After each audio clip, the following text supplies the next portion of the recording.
So the title of this talk is Silylation of CH bonds in aromatic heterocycles by an earth-abundant metal catalyst.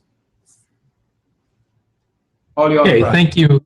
All right, great. Thanks, Hugh. That was a really nice, nice introduction to the center for those who aren't familiar. And I really want to thank you for the invitation and chance to first to be a part of the center. It's really been a transformative aspect to our research over the last few years. And also, of course, the chance to speak in front of this unusual worldwide audience. So I hope that everybody can hear me and that the audio and video quality will be good throughout the day. But I imagine it will be, since Dan Morton is behind the scenes taking care of this. So the project I'm going to talk about today is a project that, at least in my group, has been going on collaboratively with Bob Grubbs and members of his lab for a little over a year or so at this point. It's a project that has its roots in the Grubbs lab for more than that amount of time, though, probably more like 3 or 4 years, I would think. And it's really been an incredibly exciting project to be a part of, and so I really relish the opportunity to have to tell you about this today. So if I could have the next slide, Dan. Okay, so I just want to introduce the team. There's Bob Grubbs, my esteemed colleague, and the key people on this. We could sort of start maybe outside in. I think the first person to be engaged in this project at all is on the far right, Alexei Fedorov. I believe he's watching in Zurich at the moment. He started the project. I'll talk about a little bit of that, but really the key initial person in the Grubbs lab is on the far left. That's Anton Tutov. Anton picked up the project along with Alexei and really ran with it. Anton got Boger Liu, a postdoc in my lab, involved, and that initiated the collaboration in a kind of true Caltech style, where the students started it and told Bob and I about it later. Carrie Betts is on the far right. She's an undergraduate student in the lab, and Bob Grubbs' lab works with Anton very closely, and she's been instrumental in the project. David Schumann is a new first-year grad student, a former Wisconsin alum, worked with Shannon Stahl, one of our other speakers.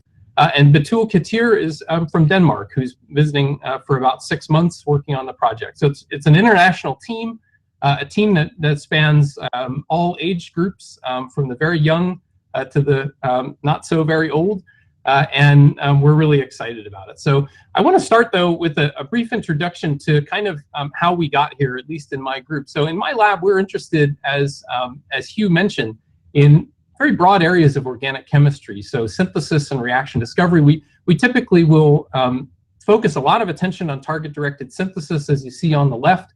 We very quickly, I think, move from those targets to trying to develop what we think will be practical and important methods for the synthesis of those complex structures. We spend a lot of time working on methods development.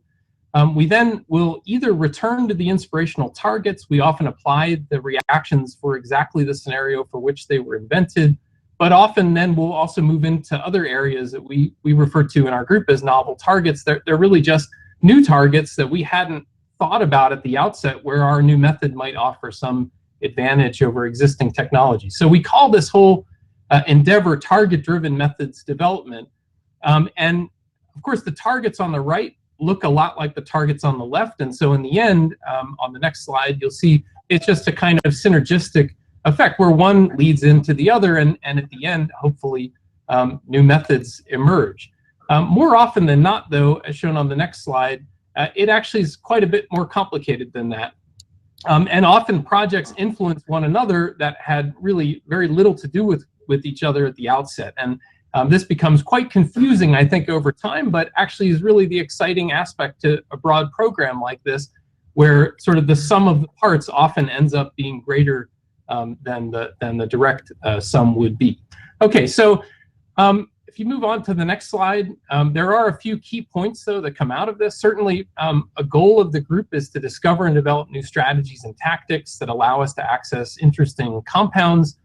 Next slide, you see that the methods, hopefully in the end, we develop methods that are important, not only for our own chemistry, but I think really, truly, the goal is to enable others to solve problems that they're interested in. So if the methods translate to other groups, that's really a success And then finally, the third main point next is in an academic setting, really to try to discover and uncover and hopefully exploit really fundamentally new chemistry. And I hope that by the end of the talk, you'll see that I think the project we're talking about sort of hits on aspects of all three of these important areas. Okay, on the next slide, though, again, takes us back to this broad focus on kind of general organic chemistry and the development of reactions and synthesis. And you might ask yourself, what does any of this have to do with carbon-silicon bonds? Well, hidden in the middle of this slide and highlighted on the next slide is the one link between the title and this slide, and that's this silyl compound that we use quite routinely to generate arynes in the course of a methods project that's been ongoing in the group for about 10 years. So we have a strong interest in this practical synthesis of carbon-silicon containing typically aryl silane type species. So that was really the only connection, I would say, to what I'm going to talk about and what our lab was interested in at the outset of this endeavor. But the project has a much longer history in the Grubbs lab, as I mentioned. So early in sort of the, I guess, 2010, 2011 or so, the Grubbs lab and of course many others were interested in functionalizing, or in essence depolymerizing lignin, which is a biopolymer shown on the right that's important in various aspects of sort of fuel conversion. So if you look at that structure and trying to think about how to depolymerize it, many people have worked on this problem, and one main aspect to the problem is trying to cleave carbon-oxygen bonds that typically are fairly unreactive. And so they're unreactive, they make this very strong biopolymer. And so many labs have looked at this, and so one approach that was emerging about 4 or 5 years ago is highlighted at the top. This was a report by the Hartwig lab where they were using a nickel catalyst, and instead of a hydrogenolysis type of event, they were looking at hydrosilylation chemistry. And so, well, sorry, in the Hartwig case, they're looking at and they were using a nickel catalyst. In the Grubbs lab, they approached this from a hydrosilylation approach. Okay, so, and they were looking at not nickel, but rather iron. And so this was initially the work of a postdoc, Alexei Fedorov. And so Alexei was shortly thereafter joined by a graduate student, Anton Tutov, and the two of them worked on this project along with Nick Swisher, another graduate student in the Grubbs lab. Eventually what they found was that an iron cyclooctatetraene catalyst in the presence of t-butoxide led to high yields of this model carbon-oxygen bond scission in this dibenzofuran compound shown in the middle. But a key control experiment shown in entry 4 revealed that in fact the iron catalyst was not necessary to accomplish the hydrosylative reduction of this carbon-oxygen bond, much to their surprise. And key to the project that I'll discuss, which is shown on the next slide, was a small byproduct that was isolated along with the phenolic product, the main product, which was this silated dibenzofuran product. That was also observed in the absence of the iron catalyst. And so Anton, I think, was really the key ingredient to this, was decided that this was actually quite an interesting aspect to this chemistry, that one could accomplish some kind of CH functionalization event to introduce a carbon-silicon bond. Shown on the next slide is, why are carbon-silicon bonds important? And so there are many research labs that have spent many decades, I guess, working on organosilanes and synthesis of organosilanes applications. And I've listed some key references on the right-hand side of this slide. Organosilanes can be certainly useful as synthetic intermediates in various processes for polymer synthesis, in organic electronic materials, but also there's an emerging literature in the area of medicinal chemistry and drug discovery that uses not only organosilanes as intermediates, but also as potential pharmaceutical agents, which I think is interesting.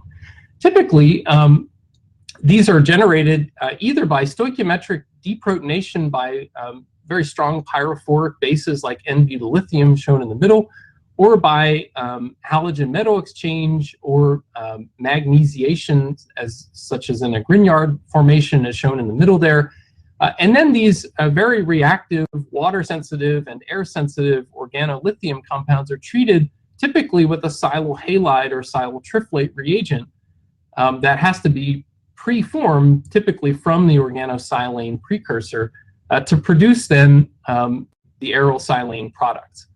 These are processes that certainly many of you in the audience are familiar with. This is the standard type of synthesis that in our own lab we were utilizing for the synthesis of those anion precursors that I mentioned before. They're stoichiometric in the metal source, typically involve pyrophoric reagents or intermediates. They're energy intensive, and they typically have a poor tolerance to reactive electrophilic functional groups. An alternative, though, that's really emerged, I think, as the field of CH functionalization has emerged, is this area of CH silylation. And these are typically involving late transition metal catalysts, things like platinum, iridium, and rhodium, and in the presence of silanes. These reactions are, as I said, just emerging in the last 5 to 10 years, and many groups are involved, and I'll highlight some of that in a second. But typically these are, of course, limiting based on the type of catalyst and the availability. Usually, since these involve dehydrogenation reactions, there's typically a hydrogen acceptor that's present in the reaction, and one needs to use an excess amount of that reagent. Often there's a poor functional group tolerance. There are, of course, challenges then beyond the process in terms of removal of the heavy metal, and then, of course, waste generation. On the next slide, though, are some of the cutting-edge examples that have been provided in the literature over the last 10 years. I think really most notably by the groups of Hartwig and Österreich, as well as a key reference from the Falk lab at UT Southwestern. But of course, really Hartwig and Österreich have really pioneered much of this work, as you can see at the top of the slide, either with platinum or rhodium, and then also iridium and ruthenium. What set Alexei and Anton, especially their discovery apart, is shown on the next slide, which is that this approach doesn't use a late transition metal catalyst. It doesn't use any kind of transition metal catalyst. It just uses potassium T-butoxide in a catalytic amount in the presence of a silane. And if you just do a cost analysis here, there's really essentially no comparison. Potassium T-butoxide is one of the world's lowest costing catalysts that you could imagine for such a process. It turns out that the process that I'll show you in a second doesn't need any hydrogen acceptor or external additive. We often can run these reactions in the absence of solvent. As I'll show, they're scalable. There's often a high selectivity for reaction at various points around substrates, and all that minimizes waste disposal. So at this point, with this initial result in hand, and certainly some preliminary screening, in essence, Anton came over to my lab and started talking about this chemistry to a good friend of his, Boger Liu, who was a postdoc in my group, and they started trying some chemistry. That chemistry that they started exploring early on eventually led to a full optimization effort, in particular on the compound that's shown in the middle of this slide, indole. And as shown on the next slide is the outcome of that endeavor. So the scope of this reaction is really quite broad. So first and foremost, they found that a catalytic amount of potassium T-butoxide was all that was necessary in the reaction. We do typically use an excess of silane, and on indoles that are N-alkylated, the C2 silated products are typically favored over the C3 products. And so shown on the top row are a variety of nitrogen protecting groups or substitutions. These are all typically alkyls, but things like mom ethers and SEM protecting groups on indoles pioneered by Steve Ley, those are all compatible with the chemistry. Around the benzenoid fragment, a lot of substitution is possible. At every position, we can alkylate, we can alkoxylate with various different ether substituents. Aryl substituents are tolerated, as shown in the third row. And importantly, not only triethylsilane is the competent silane, but other silanes as well. So things like diethylsilane, where there's still an extra hydrogen attached to silicon after the reaction occurs, as well as things like phenyldimethyl and ethyl dimethylsilane and tributylsilane. So a variety of silanes tolerated on this indole scaffold. On the next slide, though, I think is probably my favorite slide, which it shows the tolerance to other kinds of ring systems. So all of the aza-indole series is compatible with this chemistry, still with predominant C2 selectivity. Note that the selectivity is for the pyrrole portion of the aza-indole and not for the pyridol portion of the aza-indole, which I think is interesting. Not only does indole work, but also benzothiophene, thiophenes, furans, pyrazoles, as well as dibenzothiophenes and dibenzofurans, as shown throughout the rest of the slide. Typically, again, the selectivity is such that the silicon is substituted at the position attached to the same carbon atom as the heteroatom, either the sulfur, oxygen, or nitrogen. And again, as shown in the central example with the pyridol substituted thiophene, you'll note that, again, no substitution of the pyridine is noted. So pyridine generally is unreactive under these reaction conditions, but despite its Lewis basic lone pair, it does not inhibit the chemistry. So shown on the next slide is a little bit of, I guess, some of the facts that we know about this reaction. Certainly, one could anticipate that perhaps some combination of t-butoxide and a silane might generate something that's electrophilic. Typically, electrophilic aromatic substitution is fastest with pyrroles and slowest with thiophenes. Our chemistry has the exact opposite or inverted relative rates, where thiophenes are the fastest and pyrroles are the slowest. Typically, also for electrophilic aromatic substitution, one would anticipate C3 substitution of the indole. In our case, we favor C2, and so I think both of these tend to take our thought process away from electrophilic aromatic substitution. In general, tempo shuts down the chemistry, and we've isolated tempo test adducts in certain scenarios, and I think that tends to point to perhaps a radical nature to the chemistry. 18 crown 6 slows down the reaction, and so I think that highlights the importance of the potassium cation. We also know that other t-butoxide sources like sodium and lithium don't work in the chemistry, so it is specific to potassium in this embodiment. And then ultimately, we find that a mixture of silane and t-butoxide seems to be EPR active, although we still have to follow up on that chemistry. So shown on the next slide is what I'll call a mechanistic straw man, where if we mix together potassium t-butoxide and triethylsilane, one could envision an adduct, a hydrosilicate, where that adduct now perhaps has a weakened silicon hydrogen bond strength. If that homolyzes, you could imagine forming a potassium t-butoxy triethylsilane radical anion. And we think that this is a potential intermediate that might be key for the mechanism. As I said, this is a straw man, and at the moment, the Hauck lab at UCLA and the Zare lab at Stanford have engaged in mechanistic studies with us. We're certainly interested in initiating some studies with other groups. These are groups that are within the CH Functionalization Center, the CCHF, and so that's really been instrumental in thinking about how to approach the mechanistic puzzle that comes with this reaction.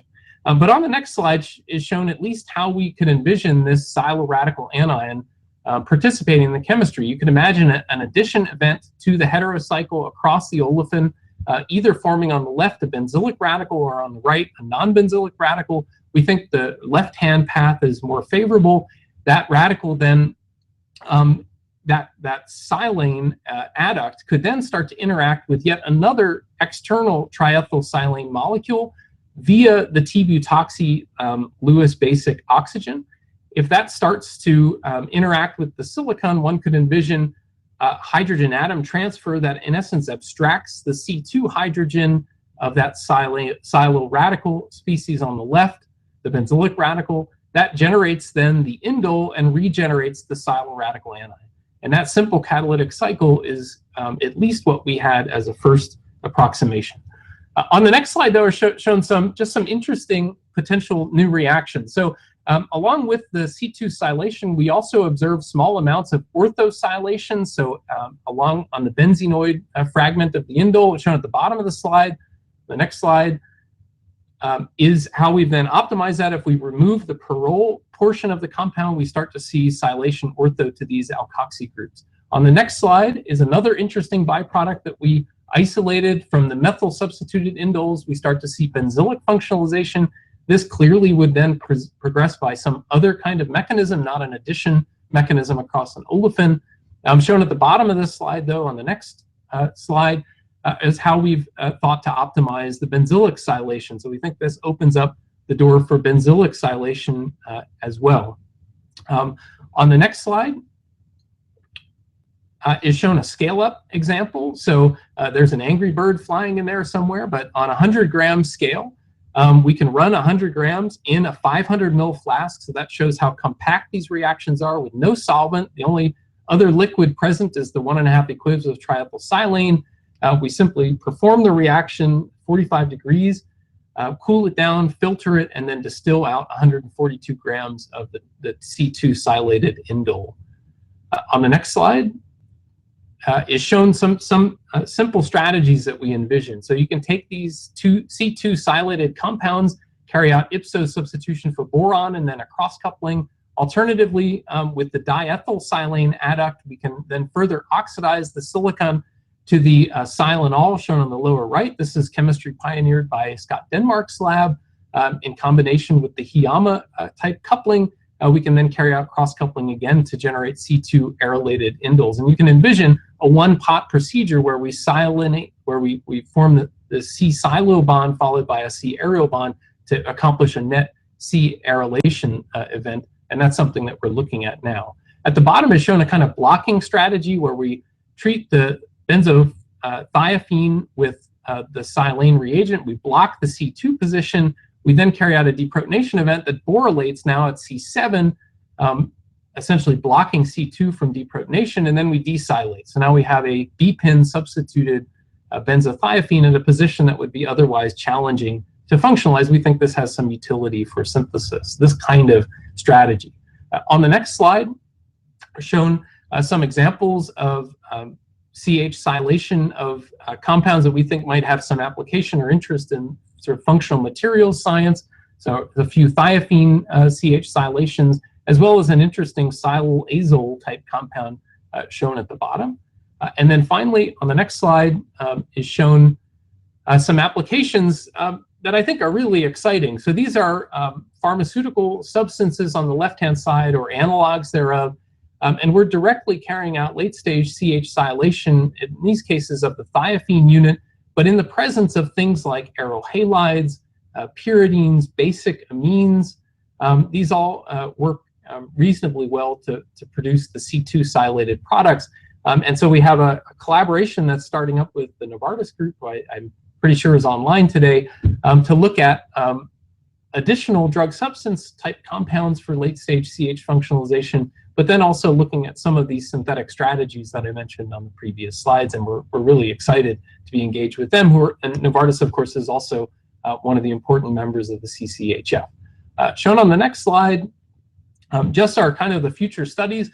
The idea here is to try to determine what are the limits of this catalysis with potassium T-butoxide, and to try to determine how does it actually work. I showed a strawman kind of mechanism, and we'll be certainly trying to shoot that mechanism down.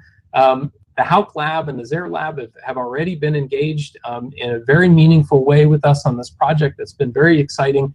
That's all, again, through the center. We're really looking forward to future interactions with them, as well as looking at really what are the limits of the chemistry. I've shown just a whole handful of CH bonds on the left-hand side of this reaction arrow that get functionalized to the C-silyls, and we think we've only scratched the surface of this, and hopefully with this kind of, with some more mechanistic understanding, we'll have some new way of thinking about this, and I think maybe that's the most important thing that will come out of the early stages of this research. At the bottom, we need to thank many institutions, certainly Caltech, NSF, and the CCHF Center are first and foremost. Emory University with Hugh Davis and in essence, initiating all of this and starting the entire center has been tremendous. UCLA and Stanford, again, for the work with the Hauk and the Zare labs. The Resnick Institute is an important sustainability institute on campus that's funded a lot of this research at the early stages, particularly the fellowship to Anton Tutov, Dow, as well as NSERC and Novartis, of course, for this most recent collaboration. And then finally, on the last slide, are just shown again the team who's responsible for this chemistry.